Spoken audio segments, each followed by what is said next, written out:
Hey Nora, so we're diving back into the golden age and it just never gets old, does it? Right? It's like this endless well of stories, Mark. And what I really love, what we always try to do here, is peel back that shiny veneer and find the stuff that wasn't in the press releases, the real nitty-gritty. The nitty-gritty. I like that. Because when I think golden age, I instantly conjure up images of pristine glamour, perfect smiles, everything so, well, so scripted. Totally. And that's the myth, right? Like, that's what the studios wanted us to see. But behind every single one of those perfect images, every epic film, there was just like so much going on. So much drama, so much control, and some truly wild stuff. I mean, the sheer power these studios wielded over people's lives, it's really something else. It's hard to imagine now, isn't it? This complete control. Like, from their contracts to their love lives, everything was, managed. Absolutely. I mean, they basically owned these actors, body and soul. It wasn't just about showing up on set, it was about being the character, the persona 24/7. It's wild, and it made for incredible cinema, but also, a lot of personal sacrifice. So let's unpack that control a bit. Because the studio system itself, I mean, for a lot of younger listeners, it might sound like something out of, I don't know, a corporate dystopia. It kind of was, Mark. But also, in its own weird way, a creative powerhouse.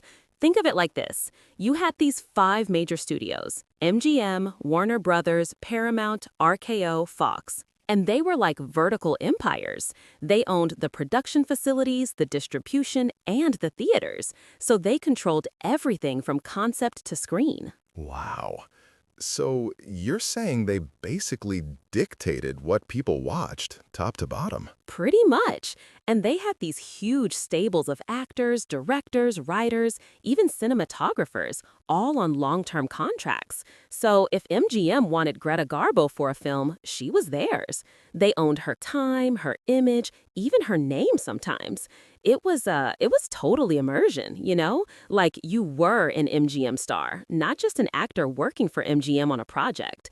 It shaped their entire careers, their public identity. And I guess that meant they could just churn out films, too, at an incredible pace, because they had all the pieces ready to go. Exactly, like a factory, but for dreams. They had to keep their theaters fed, so production was constant. And that's why we have so many classics from that era, but also a lot of B movies too, just to fill the screens. It was a machine. A machine for dreams. That's a good way to put it. And within that machine, these actors, these individuals, they became these larger-than-life figures, you know? Like, the star wasn't just an actor, it was a carefully constructed persona.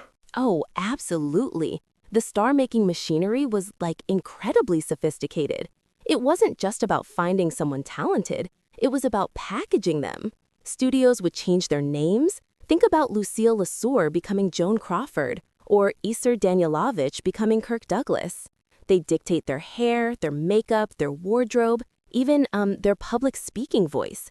Everything. So they'd literally coach them on how to talk? Totally. And they'd create elaborate backstories. Like if an actor came from a really humble background, they might invent a more glamorous, well-to-do past for them. Or if they had a scandalous personal life, the studio publicist would work overtime to quash rumors or spin them into something more palatable. It was image control at its absolute peak, do you know what I mean? Like, they wanted their stars to be aspirational, to embody certain ideals for the public. It's almost like they were characters, both on screen and off. And I imagine that took a real toll on the individuals. Oh, a massive toll. I mean, think of Judy Garland. The studio controlled her diet, her schedule, put her on pills just to keep her going. It was brutal. And while it created incredible, iconic figures, it often came at a really high personal cost for the people living those roles. both on and off screen. When you talk about icons and costs, it just makes me think of some of those absolutely legendary films from that era, like Casablanca. Everyone knows Casablanca. But what's something unscripted about a film like that a casual viewer might not know? Oh, Casablanca, a classic. You know, a really fascinating unscripted tidbit is that when they were filming it, they didn't actually have a complete script. They were still writing it as they were shooting.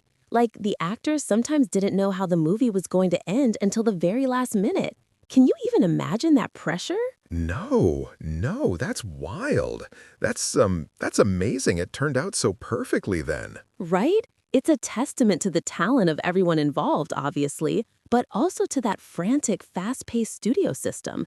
They just had to get films made on schedule no matter what. Another one, Gone with the Wind. The search for Scarlett O'Hara was this massive, drawn-out affair, a huge publicity stunt, really. And Vivian Lee, she worked like 70-day weeks, barely sleeping, just constant filming. They pushed her to the absolute limit. It was grueling. So the glamour we see on screen often hid this immense physical and mental grind for the performers. Absolutely. And it's not just the actors. Directors, writers, crew, everyone was working under those conditions. It was a powerhouse of production, but, very demanding.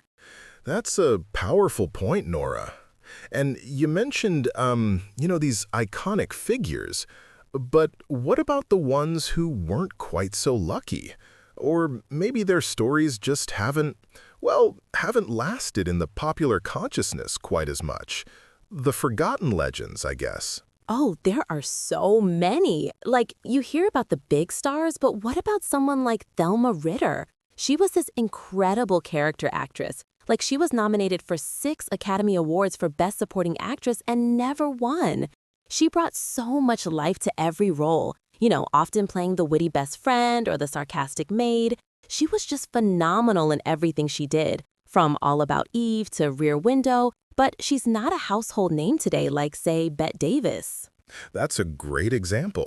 So, an integral part of those films, but the spotlight just wasn't really on her. Exactly. Or even directors like Dorothy Arzner. She was one of the only women directing in Hollywood during the Golden Age, and she directed some amazing films with huge stars like Joan Crawford and Rosalind Russell.